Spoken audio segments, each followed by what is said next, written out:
এ কেমন লজ্জার সিরিজ হার বাংলাদেশের। প্রতিপক্ষর থেকে যোজন যোজন এগিয়ে থাকা আমেরিকার সাথে হার মেনে নেওয়া যেমন কঠিন, ঠিক তেমনি বিশ্বকাপের আগে অনেক বড় ধাক্কা টাইগার শিবিরে। কদিন বাদে বিশ্বকাপ, এমন হারের ব্যাখ্যা আপনি কিভাবে দিবেন? কোনো ব্যাখ্যা বিশ্লেষণ দিয়ে এই হারের কারণ আপনি খুঁজে পাবেন না, কেননা শুধুমাত্র হোস্ট টিম হবার কারণে বিশ্বকাপ খেলতে পারা যুক্তরাষ্ট্র তারাই কিনা টেস্ট প্লেইং কান্ট্রির সাথে সিরিজ জয় করে নাড়িয়ে দিল গোটা বিশ্বকে। এক যুক্তরাষ্ট্র টিম যেখানে আন্তর্জাতিক টি-20 ম্যাচ খেলেছে মাত্র 27টি, সেখানে বাংলাদেশের সব থেকে কম ম্যাচ খেলা তাওহিদ হৃদয় খেলেছে 20টি ম্যাচ। কি অবাক হচ্ছেন? তাহলে সাকিব, লিটন, মাহমুদুল্লাহর হিসাবটা না হয় বাদই দিলাম। দলগতভাবে লাল সবুজের বাংলাদেশ খেলেছে 167টি আন্তর্জাতিক টি-20 ম্যাচ।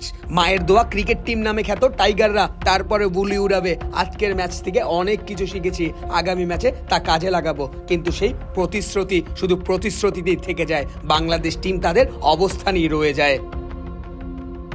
পাশাপাশি যুদ্ধবিধ্বস্ত দেশ আফগানদের উদাহরণ না হয় নাই দিলাম, তারা কি করছে গোটা বিশ্ব তা দেখছে। অন্যদিকে বছরে কোটি টাকার উপরে সুযোগ সুবিধা ভোগ করা বাংলাদেশি ক্রিকেটাররা কিভাবে বুঝবে একজোড়া জোতার কারণে জিম্বাবুইয়ান রায়ান বোল সামাজিক যোগাযোগ মাধ্যমে পোস্ট দিয়েছিলেন, আমরা হাঁপিয়ে গেছি, আর পারছি না, আমাদের একটি স্পন্সর প্রয়োজন। ছেঁড়া জোতা পরে দেশকে প্রতিনিধিত্ব করে তেমন কিছু করতে না পারলেও তাদেরও ছিল সোনালী অতীত।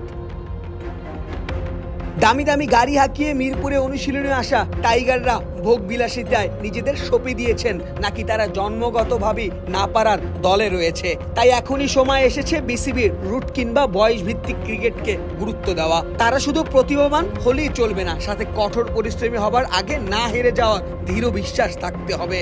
তা না হলে নতুন প্রজন্ম বাংলাদেশ ক্রিকেট থেকে বহু দূরে চলে যাবে। যারা কিনা ইংলিশ প্রিমিয়ার লিগের খেলা রাত জেগে দেখে, বাংলাদেশ ফুটবলের অধিনায়ককে তারা চিনে না। শাওন খান, এই সময় ডেস্ক রিপোর্ট।